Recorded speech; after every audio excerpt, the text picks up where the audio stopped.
Ladies and gentlemen, sometimes it seems like my due diligence is an enormous waste of time, like I'm just putting on a show, going through the diagnostic procedure to locate a problem, but I already know where and what that problem is. You know, a 2.4 liter Kia comes in with a misfire.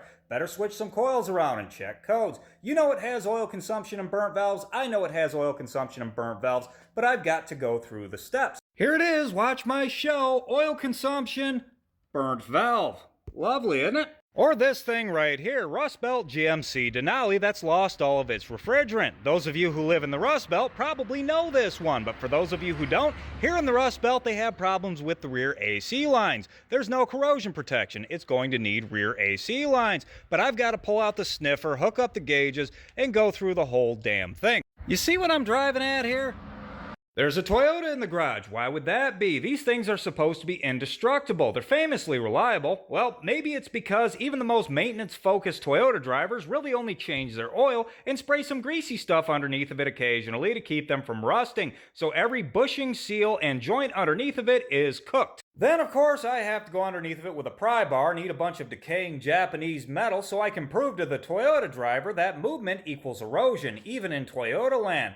I thought that was third grade stuff, but apparently people need to be educated. Here's one for you. 3.6 liter Pentastar in a transverse configuration. Misfire cylinder 4. What could that possibly be? If your first thoughts were anywhere along the lines of plug, coil, injector, intake manifold leak, plug catalytic converter, or maybe even PCM, you've been away from it for a while, and to that I say good for you. But for the rest of us, we know the cylinder head's coming off and it's not going to be cheap. For those of you who don't understand that, this is how the exhaust exits the engine. There's no exhaust manifold, this is just how the head is designed, and all of the heat accumulates right here in front of cylinder 4 on the very front of the engine where there's no airflow to cool it down. And I know that's the right head, not the one in question, but it's a good enough example for that particular point. And at this particular point, you might be wondering why I'm standing here running my mouth. Am I beating my chest, fishing for compliments in the comments section? Am I acting like a douchebag to get some rage comments out of you guys? Why don't Tony just cheer up and act like he normally does?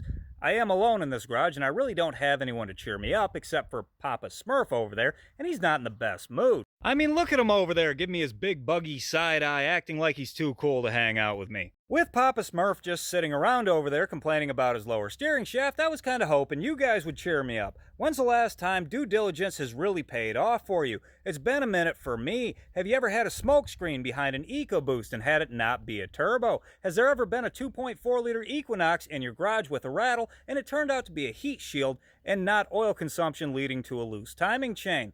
Let me know.